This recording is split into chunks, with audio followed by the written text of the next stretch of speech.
नमस्कार। आज हम एक ऐसे ग्रंथ की गहराइयों में उतर रहे हैं जो रचा तो गया 17वीं सदी में, लेकिन जिसकी गूंज, जिसका संदेश आज भी उतना ही जरूरी महसूस होता है। बिल्कुल। ग्रंथ का नाम है श्री दासबोध। जी हाँ। हमारे पास जो स्रोत हैं, मतलब गीता प्रेस गोरखपुर की श्री दासबोध और एक डिटेल्ड गाइड, उनके आधार पर ही हम समर्थ रामदास जी महाराज के इस मार्गदर्शन को समझने की कोशिश करेंगे आज। बिल्कुल। और देखिए, हमारा इरादा सिर्फ ये नहीं कि इसका एक परिचय दे दें, बल्कि ये है कि इसके जो मूल विचार हैं उन्हें खंगालें।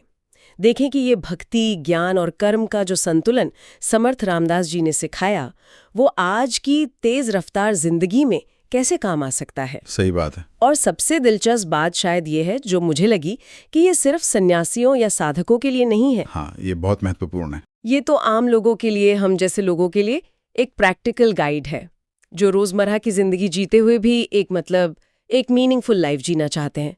तो चलिए शुरू करते हैं ये यात्रा। बिल्कुल। श्री दासबोध की यही तो खासियत है जो इसे इतना अलग बनाती है। ये आध्यात्मिकता को कहीं ऊंचे आसन से उतारकर सीधे जीवन के मैदान में ले आता है। ये बताता है कि परमार्थ और प्रपंच, यानी कि आपके आध्यात्मिक लक्ष्य और आपका सांसारिक जीवन, ये एक दूसरे के विरोधी नहीं है। अच्छा। बल्कि एक दूसरे के पूरक हो सकते हैं। और सोचिए, 17वीं सदी का महाराष्ट्र, वहां माहौल कैसा था? उथल पुथल का समय था। हाँ, वो दौर तो। उस पृष्ठभूमि में रचा गया ये ग्रंथ लोगों को स्थिरता और एक दिशा देने का बहुत सशक्त माध्यम बना। हाँ, उस दौर को समझना जरूरी हो जाता है फिर। तो इसके रचनाकार समर्थ रामदास जी, उनके बारे में थोड़ा और जानना चाहेंगे। सिर्फ जन्म मृत्यु के साल नहीं, बल्कि उनका व्यक्तित्व कैसा था, उनका मिशन क्या था, कुछ खास। अवश्य अवश्य। समर्थ रामदास जी, जिनका जीवन काल हम 1608 से 1681 मानते हैं, वो केवल एक संत या कवि नहीं थे। बिल्कुल नहीं। वे एक समाज सुधारक थे, एक बेहतरीन संगठनकर्ता थे और एक दूरदर्शी व्यक्ति थे। उनका जन्म भी रामनवमी के दिन हुआ था और बचपन का नाम था नारायण। अच्छा। हाँ, और कहते हैं कि विवाह के मंडप से ही, बिल्कुल वहीं से, वो सांसारिक जीवन को त्याग कर नासिक के पास ताकड़ी गांव चले गए। वहां उन्होंने 12 साल कठोर तपस्या की। 12 साल? जी। और उनका मुख्य उद्देश्य, जैसा आपने पूछा, वो सिर्फ व्यक्तिगत मोक्ष पाना नहीं था। वो समाज को संगठित करना चाहते थे, लोगों में आत्मबल जगाना चाहते थे, धर्म के प्रति निष्ठा पक्की करना चाहते थे। अब देखिए, उस समय का जो राजनीतिक और सामाजिक माहौल था, वो काफी अस्थिर था। हाँ, बिल्कुल। तो उन्होंने महसूस किया कि समाज को सिर्फ आध्यात्मिक बल नहीं चाहिए, बल्कि व्यवहारिक रूप से भी मजबूत होना पड़ेगा। इसीलिए उन्होंने पूरे भारत का भ्रमण किया, जगह जगह मठ स्थापित किए और लोगों को कर्मयोग का संदेश दिया। और ये जो बात आती है कि वो छत्रपति शिवाजी महाराज के गुरु थे, इसका क्या मतलब था? क्या ये बस एक नाम का रिश्ता था या इसका कोई गहरा असर भी था? नहीं, ये महज एक औपचारिक संबंध नहीं था। जो स्रोत हमारे पास हैं, वो बताते हैं कि समर्थ रामदास ने शिवाजी महाराज को राजधर्म और क्षात्र धर्म का उपदेश दिया था बाकायदा। उन्होंने सिर्फ नैतिक और आध्यात्मिक मार्गदर्शन ही नहीं दिया, बल्कि राष्ट्र निर्माण कैसे हो, सुशासन कैसे चले, इसके लिए भी प्रेरित किया। अच्छा। हाँ, तो ये गुरु शिष्य संबंध जो है, वो आध्यात्मिकता और राजकाज के मेल का एक बहुत ही शानदार उदाहरण है। शिवाजी महाराज के जीवन पर समर्थ रामदास जी के विचारों का बहुत गहरा प्रभाव माना जाता है। और आपने मनाच श्लोक का जिक्र किया था शुरू में। हाँ, बिल्कुल। वो भी उनकी एक बेहद बेहद लोकप्रिय रचना है। मन को कैसे साधा जाए, नैतिक जीवन कैसे जिया जाए, ये बातें बहुत सरल भाषा में समझाती हैं। कोई 205 श्लोक हैं शायद उसमें, और आज भी महाराष्ट्र में घर घर में पढ़े जाते हैं। ये बैकग्राउंड जानना तो वाकई ग्रंथ को एक अलग ही नजरिए से देखने में मदद करता है। मतलब ये सिर्फ कोने में बैठकर पढ़ने की चीज नहीं, बल्कि समाज और राष्ट्र से भी जुड़ी प्रेरणा है इसमें। बिल्कुल। चलिए अब आते हैं ग्रंथ के मूल सिद्धांतों पर। हमारे स्रोतों में सबसे पहले भक्ति और श्रद्धा की बात है। आपने कहा कि ये जीवन का आधार है, पर किस तरह की भक्ति? क्या ये सिर्फ मूर्ति पूजा या जो हम कर्मकांड करते हैं वो ही है? नहीं, समर्थ रामदास जी की जो भक्ति की अवधारणा है, वो इससे कहीं ज्यादा बड़ी और गहरी है। उनके लिए भक्ति का मतलब सिर्फ बाहरी कर्मकांड या रीति रिवाज निभाना भर नहीं है। भक्ति है ईश्वर के प्रति, या जो भी आपका चुनावा आदर्श है, उसके प्रति एक अटूट, एक अंदरूनी समर्पण और प्रेम। आंतरिक समर्पण। हाँ, और ये ऐसी श्रद्धा है जो बुद्धि और विवेक पर आधारित हो। वो अंधश्रद्धा के बिल्कुल खिलाफ थे। अच्छा, ये महत्वपूर्ण है। जी। ग्रंथ में वो साफ कहते हैं कि सच्ची भक्ति इंसान को अंदर से मजबूत बनाती है। जैसे एक जगह कहा है, जो भक्त ईश्वर में श्रद्धा रखता है वह अडिग और विजयशाली होता है। अब यहाँ विजयशाली होने का मतलब सिर्फ दुनिया जीतना नहीं है, हाँ, बल्कि अपने मन की उथल-पुथल पर जीत पाना है, मुश्किलों में धीरज ना खोना है और अपने लक्ष्य पर टिके रहना है। भक्ति एक तरह से अंदरूनी कवच की तरह है, जो जीवन के थपेड़ों से हमें बचाती है, एक निरंतरता देती है। कर्मकांड जरूरी हो सकते हैं, लेकिन अगर उनके पीछे सच्चा भाव और समझ ना हो तो वो बेकार हैं। दासबोध में तो 9 विधा भक्ति, मतलब 9 तरह की भक्ति का पूरा विस्तार से वर्णन है। 9 प्रकार। जी, उसमें श्रवण, कीर्तन, स्मरण से लेकर आत्मनिवेदन तक सब शामिल है। ये भक्ति के व्यवहारिक, प्रैक्टिकल पहलू को दिखाता है। यानी भक्ति एक एक्टिव, एक जीवंत अनुभव है, सिर्फ मान लेना नहीं, ये समझना जरूरी है। अच्छा, अब ज्ञान और आत्मबोध पर आते हैं। आपने पहले ही कहा था कि ये किताबी ज्ञान नहीं है। जी नहीं। तो फिर ये किस तरह का ज्ञान है और दासबोध के अनुसार इसे पाया कैसे जा सकता है? देखिए, श्री दासबोध में ज्ञान का सीधा सा मतलब है आत्मज्ञान, यानी स्वयं को जानना। स्वयं को जानना? हाँ, ये जानना कि मैं कौन हूं, मेरा असली स्वरूप क्या है, ये जो शरीर है, मन है, बुद्धि है, इन सब से परे जो चेतना है उसको अनुभव करना। ये बाहर की दुनिया की जानकारी जमा करने से बिल्कुल अलग है। समर्थ रामदास जी तो कहते हैं कि पोथियां पढ़ने या शास्त्रार्थ करने से अहंकार भले ही बढ़ जाए, पर सच्चा ज्ञान मिल जाए ये जरूरी नहीं। तो मिलता कैसे फिर? इसका रास्ता है आत्मनिरीक्षण, विवेक का इस्तेमाल और वैराग्य का अभ्यास। अपने मन के जो विचार हैं, भावनाएं हैं, इच्छाएं हैं, जो हमारे अंदर भरे पूर्वाग्रह हैं, उनको बस साक्षी भाव से देखना। देखना। हाँ, बिना जज किए। ये समझना कि क्या हमेशा रहने वाला है और क्या नष्ट हो जाने वाला। शोध बताते हैं कि समर्थ रामदास जी ने बहुत ही सरल उदाहरणों और आम बोलचाल की भाषा का इस्तेमाल करके गहरी फिलोसॉफिकल बातें समझाई। जैसे? वो कहते हैं कि पहले अपने दोष देखो, फिर दूसरों के। मन को कंट्रोल करने पर बहुत जोर दिया उन्होंने, जैसा मनाची श्लोक में भी दिखता है। हाँ, मनाटी श्लोक में। जी, जब मन शुद्ध और स्थिर होता है तभी आत्मज्ञान का प्रकाश उसमें झलक सकता है। और ये ज्ञान सिर्फ अपनी शांति के लिए नहीं है। अच्छा। हाँ, जब व्यक्ति खुद को समझता है, अपनी लिमिट्स और अपनी क्षमताओं को जानता है, तभी तो वो समाज के लिए उपयोगी बन सकता है। तभी वो जगत कल्याण की बात सोच सकता है और उसके लिए सही दिशा में कोशिश कर सकता है। आत्मज्ञान हमें सही और गलत का विवेक देता है, जो समाज के हित में फैसला लेने के लिए बहुत जरूरी है। तो ये ज्ञान निष्क्रिय नहीं, बल्कि सोच समझकर कर्म करने का आधार बन जाता है। बिल्कुल। और यहीं से फिर कर्म और निष्काम भाव का सिद्धांत जुड़ता है। ये सुनने में तो गीता की कर्मयोग जैसा लगता है। हाँ, लगता है, और समानताएं साफ हैं भी, क्योंकि ये भारतीय दर्शन की एक मूल धारा है। सही। लेकिन श्री दासबोध इसे बहुत ही व्यवहारिक, बहुत ही प्रैक्टिकल लेवल पर ले आता है, खासकर आम गृहस्थ इंसान के लिए। समर्थ रामदास जी कर्म करने को, यानी जो आपके तय कर्तव्य हैं, उन्हें पूरी लगन और कुशलता से करने को अनिवार्य मानते थे। वो आलस्य और अकर्मण्यता के तो सख्त खिलाफ थे।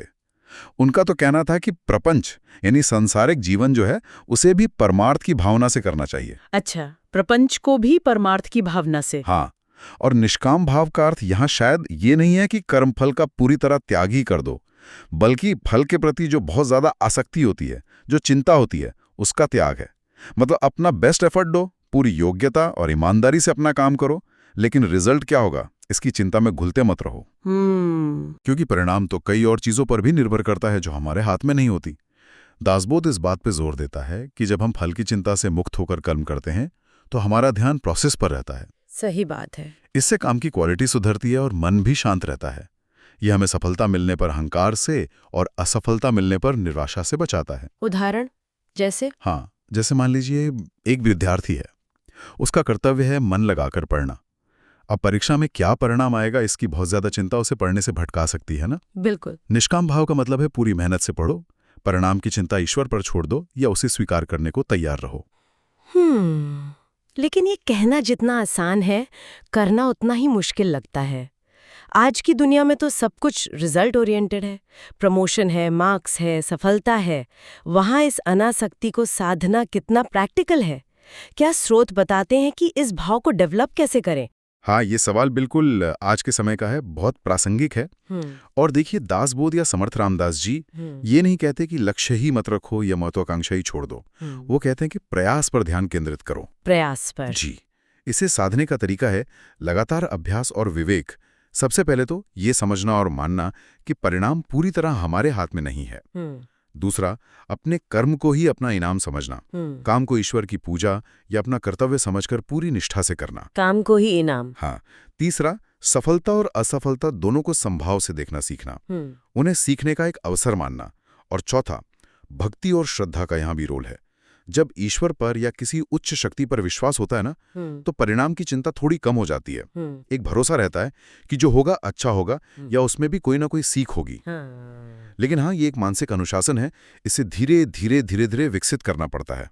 ये एकदम से नहीं होता, इसके लिए लगातार साधना चाहिए। सतत साधना। हाँ, यहीं से फिर साधक की बात आती है।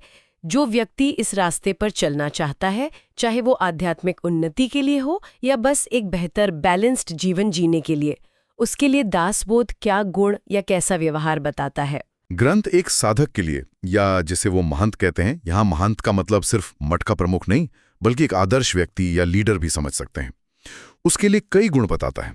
मुख्य रूप से जैसा आपने कहा, संयमी होना, यानी इंद्रियों पर, खासकर मन पर नियंत्रण रखना, फालतू की इच्छाओं और आवेगों से बचना। संयम। दूसरा, संतोषी होना, जो मिला है उसमें संतुष्ट रहना, लोभ और ईर्ष्या से दूर रहना।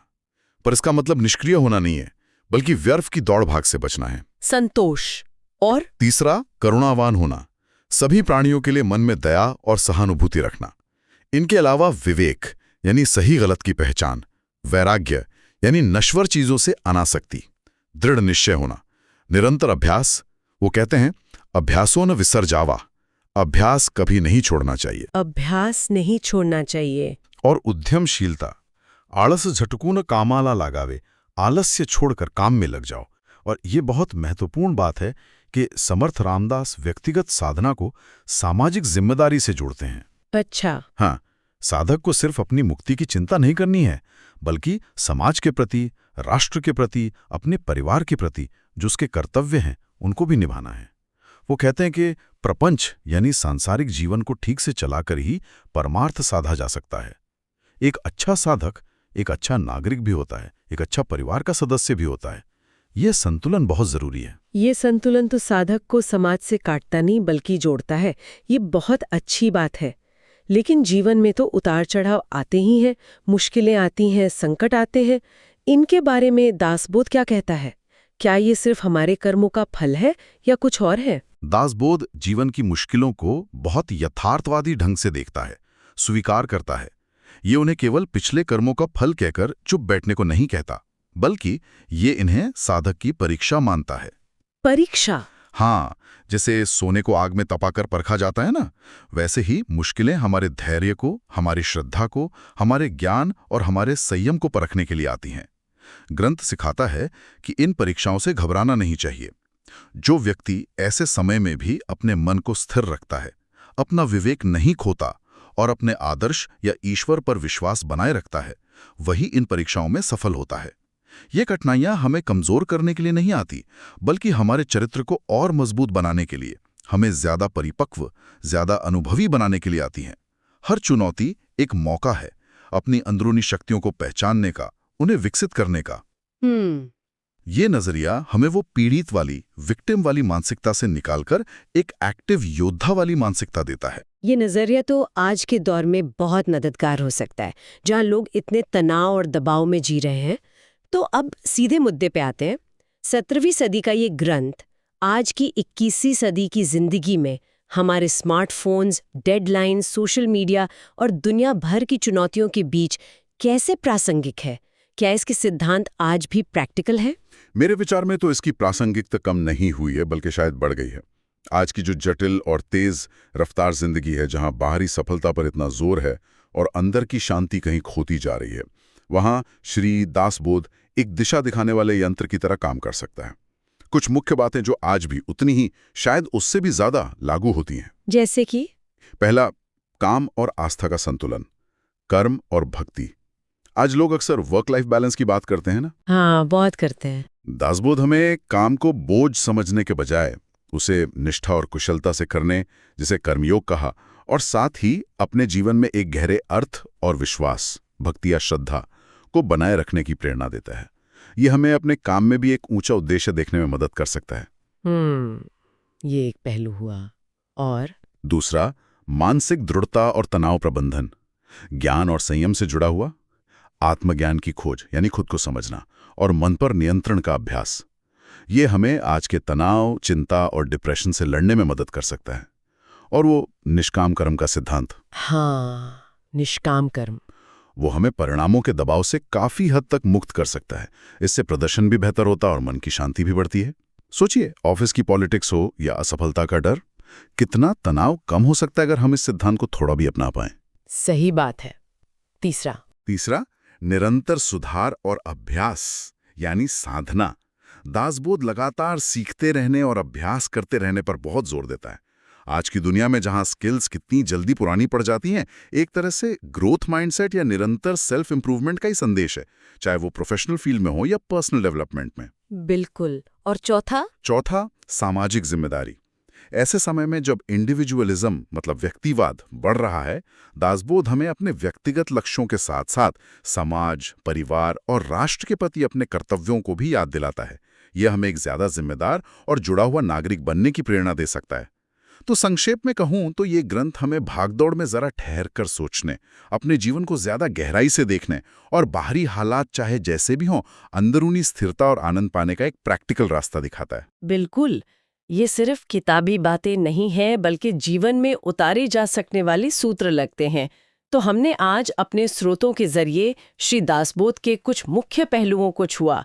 समर्थ रामदास जी का जीवन और उनका मिशन क्या था, भक्ति और श्रद्धा का असली मतलब क्या है, ज्ञान यानी आत्मसमझ का महत्व, निष्काम कर्म का प्रैक्टिकल रूप, एक आदर्श साधक के क्या गुण होने चाहिए, चुनौतियों का सामना कैसे करें, और सबसे महत्वपूर्ण, इन सदियों पुराने सिद्धांतों की आज के जीवन में क्या प्रासंगिकता है। हाँ, काफी कुछ कवर किया हमने। सही में ये ग्रंथ महज एक धार्मिक किताब न होकर एक संतुलित, एक उद्देश्यपूर्ण और शांत जीवन जीने की कला सिखाने वाला एक पूरा मार्गदर्शन है। ये उन स्रोतों का सार है जिन्हें हमने आज देखा। एकदम सही कहा आपने। और इस गहन बातचीत के अंत में मैं श्रोताओं के मन में एक सवाल छोड़ना चाहूंगा, जिस पर वो चाहें तो विचार कर सकते हैं। जी जरूर। आज के इस बेहद कॉम्पिटिटिव माहौल में, जहां हर कोई परिणाम और सफलता के पीछे भाग रहा है, चाहे वो हमारा ऑफिस हो, हमारा बिजनेस हो या बच्चों की पढ़ाई क्यों ना हो, क्या निष्काम कर्म के सिद्धांत को, मतलब फल की बहुत ज्यादा चिंता किए बिना सिर्फ अपने प्रयास की क्वालिटी और अपनी निष्ठा पर ध्यान केंद्रित करने को, अगर हम सचमुच ईमानदारी से अपनाने की कोशिश करें, तो ये हमारे काम करने की शैली पर, हमारी मेंटर पीस पर और हमारे आपसी रिश्तों पर कैसा और कितना सकारात्मक असर डाल सकता है। सिर्फ इस एक सिद्धांत को जीवन में उतारने की संभावना पर सोचना भी मुझे लगता है एक बहुत रोचक यात्रा की शुरुआत हो सकती है।